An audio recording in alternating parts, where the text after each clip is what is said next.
Welcome to Spain, Poco a Poco. How you doing, Tanya?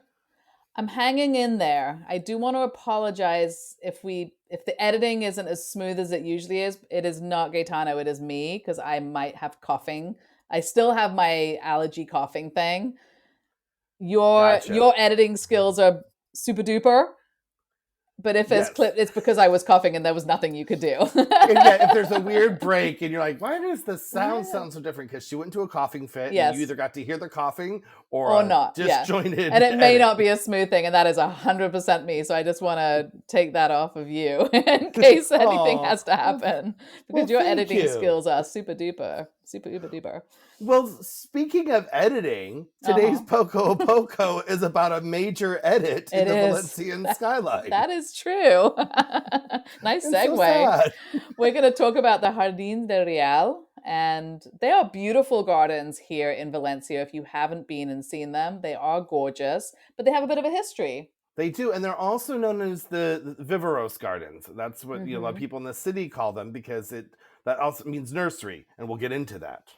I love it because I know things because of the name on the Google Maps. I don't know. I don't spend enough time in the city, even though we're so Right. close, to have these insider tips and tricks that you have. So I love that.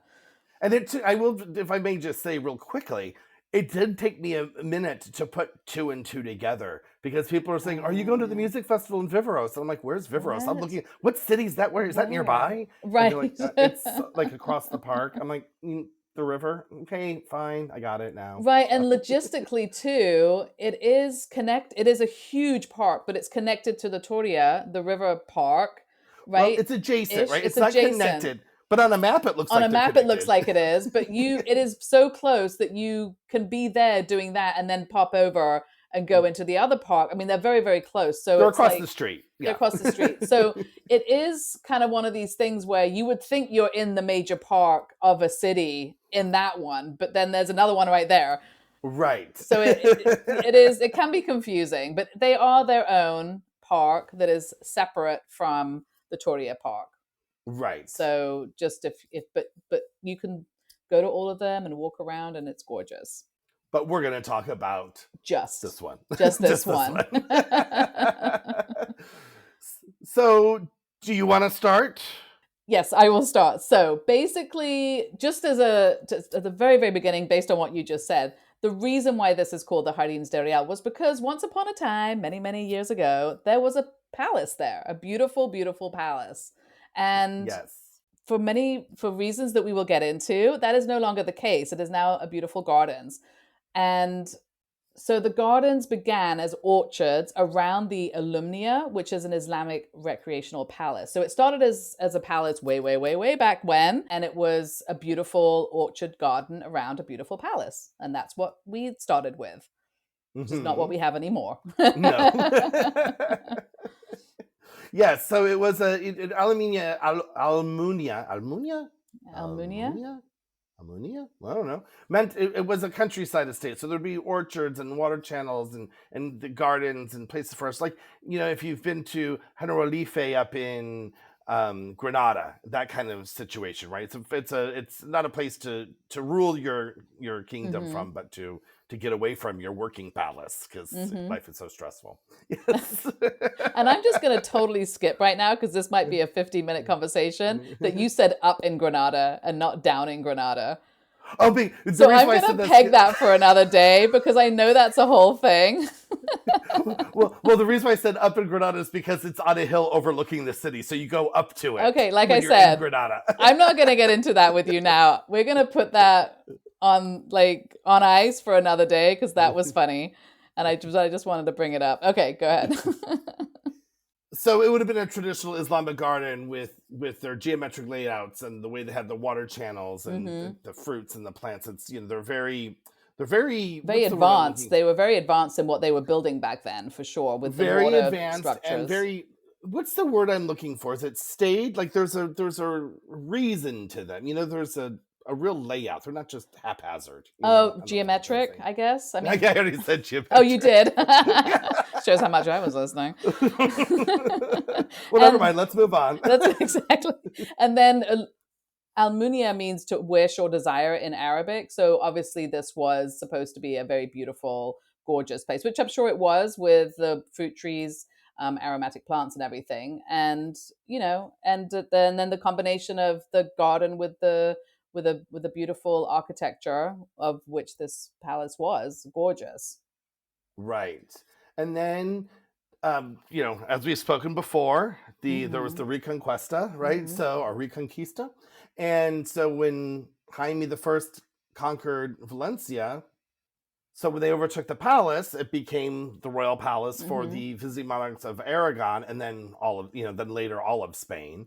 And it was, it was never a royal residence full time. It was the visiting palace. Yeah, so from 1238 to 1810, it was a royal residence of sorts. As we Right. know, not all royal residences are lived in permanently, but this was one that people had access to here. And then Felipe II at, added a royal nursery to it. So in 1560, he turned the And we mean gardens. plant nursery, not Yes. baby nursery. They weren't just making babies. Well, that's true. So that was a royal plant nursery. So King Felipe II, as he had started this nursery, he was actually not just having it here. He was using that nursery to have beautiful gardens in his other residences around Spain. So orange and lemon trees. He had like 4,000 plus flowering plants that were sent from Valencia to his Aranjuez residence in Madrid. So the garden here really did become a proper nursery that was supplying plants all over Spain, and hence the Right. Jardín de Viveros was the name. So a very iconic place, and also a beautiful palace. Right, right. And during, like you said, during the 1238 to the 1800s, they all used the palace, and it would be a place of the medieval councils and Renaissance celebrations when they were Mm-hmm. visiting and all of that, and it was a source of pride and identity for the Valencian people. Absolutely, because Well, also back then, I mean, still Valencia is an important city, but it was very important back then too. So it would have been an iconic place and an important palace to have here. now, here's something that I found interesting. I don't know how true this is, but I've read this in a couple places that even after the palaces were destroyed, and we're going to get right into that, the locals still called it Del Real, and Hmm. not meaning from royal, but meaning from the Arabic riyad, meaning garden. And So you I think don't know that's if that's true or true not. or not true? I don't know. I've read it, but I mean, real also means royal here, so I'm I confused. mean, it's still the royal garden. The palace might not be there, but that doesn't mean that But it's they're not the saying royal Riyadh doesn't mean garden. royal, it means garden because it's coming from Riyadh in Arabic. Yeah, And just a little who something. If knows? someone knows and wants to fight us over it, I mean, we have no horse in the game. Well, I was Just going something to I say, you read. haven't really taken a side, so there's not really a fight here, but let us know. It's possible. I will say one of the things that was surprising to me here, which should not have been, is how many Arabic words are in the Spanish language here, and Hmm. in the things that we do here. I mean, it's a lot, and so I Yes. wouldn't be surprised if that were the case. And the side note, there's a little redundancy too. So like Hmm. things like you talk about the Alcazar and you talk about the Alhambra. It's really you're saying the Alhambra because it's all means the. So you're Right. saying the. Yeah. Well, And they do it in Spanish because it's El Alhambra, hmm which Oh really yeah, it's just Alhambra. that's Anyway, true. come on. Let's go back to That's let's go back to what true. we were So, do talking. you want to get into the what happened to this beautiful palace? I'm an architectural preservationist by heart. So Okay. this to me breaks my heart. In 1810, they destroyed the palace. There was the Peninsular War, and Napoleon, the French army, tried to advance in 1808, wasn't successful. So in 1810, the people of Valencia decided to destroy the palace, thinking so the French couldn't use it as a staging ground or an armory Hmm. or whatever, and destroyed it. And it's Yeah. really upsetting because it was what people would say would be a useless strategy, because in 1812 the French still did come and overtake the city and Hmm. conquer it without the palace there. But there is kind of a threefold reason that historians have said that the palace was destroyed. One, it was for this military, albeit poor, strategy to destroy it. I mean, it was But a then there was, thought. I mean, it's a it thought was that makes sense, right? Because it was something. Just because it didn't work doesn't mean that it wouldn't necessarily have been something that worked. And they right, needed, but it and was they needed to free up, like logistically, they needed to free up themselves and not be protecting a palace. So that right. would So have the been a lot. military junta was Yeah. looking, or not the defenses were looking. One, they were using it for resources, Right. right? So they Yeah. didn't have to. One, they didn't have to protect it. Two, they could sell off the stuff that Mm-hmm. they were destroying to raise money. So Yeah. there is that. And then on the third, there was the new rising liberal bourgeois that thought that the palace represented the old regimes and the royals, and So it meant get rid of the it old. probably made it an easier decision, probably for that. Right. But yeah, I think now, obviously nowadays, looking back, it seems like a very sad decision to have made. But that is It what was was a little done. cut your nose to spite your face, if you ask me. Yeah. Yes. So what survived? We have obviously these beautiful gardens that survived, and also the irrigation channels. So Some of them, for sure. which would have been a lot. Now, having bought a house here with not as old as this, irrigation channels in it, but you don't know where they are. So I'm hoping there was a map that came with that, because it's not easy to sort this stuff out. Well, we'll get into that. There is one physical piece of the palace that does remain, and that is a fragment of the coffered ceiling, which has been saved and kept at a place in Menorca, I think, called the Arjeu del Renier, which is, I think, an archive. Rainier? Maybe. Rainier? Yeah. So, Yeah. but you're not going to walk around the garden and find bits of the palace. That's not what's going on there. No. As much. Well, you will. There are remnants. There are some remnants of the palace, like of the structure and the foundations and stuff when you walk around. But yeah, you're not like nothing. I mean, it's not. You're not finding chandeliers and doorways and all that beautifulness. There's not like a gatehouse. I mean, the gatehouses that are there and the things that it was sort of basically fully destroyed. So it's yeah. You're going for the garden, I guess, is what I'm trying to say, really. Right. And in 1903, it was still a working nursery. Mm-hmm. It then became a public park. And so then it moved from, which is so much about Valencia that we do see and maybe that we have the liberal bourgeoisie for this to think of, getting rid of royal privilege and bringing in, for public use. Yeah, I think that's true. And this is a thing that when I talk to many older Valencians, they do say that there is a thing about Valencian culture in history where they choose progress over preservation. So there is a lot of stuff that gets destroyed, and there's a lot of beautiful buildings, but they did this. Well, the park is another one. Think about the Torria. We had talked about that before. They were going to destroy it and make it a highway. And that was right. the first time they're like, no, we're actually choosing preservation over progress. Yeah, that's true.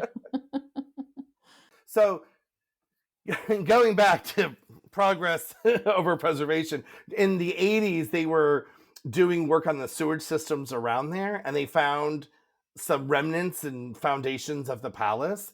And there was this controversy in the city that, no, we need to dig this up and preserve it or excavate and find out. And the people said, nope, we need to solve our traffic problem first. So they just decided to bury all the things that they found. So that's very sad. But then in 2009, years later, there was some ground, what do you call it, like the radars that go through the ground, and they found new structures without full excavation, and it piqued the city's interest again into what was there.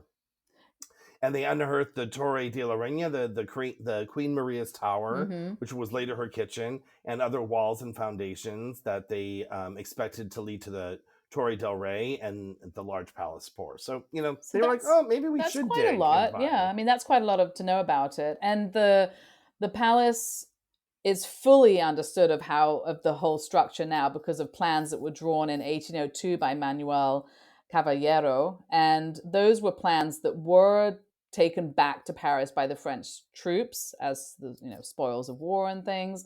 And they were only rediscovered in 2004 by Professor Joseph Vicente Boira and in the Suchet family archive. So I think that's really interesting that that's so long, 2004. I mean, that's crazy to suddenly have the And they full. were found in Suchet. He was the commander or whatever that He was the came and conquered Valencia. So, exactly so the family had this the the whole whole time. time. That's crazy to me that just sits somewhere and nobody knows that they have it. Yeah. And then just just as an idea of what you'll find there today, obviously we've talked about the beautiful gardens, and obviously the irrigation channels are still remaining, which are, you know, some of them, like you said, which were created in the Islamic times here. Some orange and lemon trees, which we assume have probably been around since Felipe II's There are no nursery. orange and lemon trees in Valencia. None. But there's also a natural history museum. Obviously, the park is used for festivals, music festivals, and they do. You were saying before, I think, that they did a Christmas light walk or something there. Yeah, I found out about it too late on our. They do a walkthrough on our Christmas episode. I didn't mention it because I didn't know about it. I would have done that. I was scrolling. Yeah, I was scrolling through things, and then it came up in one of my parent WhatsApp groups. They're like, "Does anyone have tickets? They're sold out." And I was like, "I didn't even know it was a thing," and they were sold out. So now I know for next year to get these light show tickets. I love a Christmas light walk. Yeah. So that's basically the history of the Jardín de Riel. As far as we know it, which isn't a lot. But on that note, Tanya, I will talk to you soon. Talk to you later. Bye. Ciao. Thank you for listening to Our Spain Poco a Poco. Since you love us so much, please do go on to our social media and follow us and like us and subscribe where you're listening, because it really does help us to grow and stick around and do what we are very much enjoying doing. And, give us a shout out on the social medias. Give us a comment on what you would like to hear us talk about. I mean, we like to hear ourselves speak, but we do want to make this, informative for our listeners. Absolutely, yeah. You can comment on one of our posts, or you can send us a message through our Spain Facebook page or Instagram. So we would love to hear from you. Yes, we would.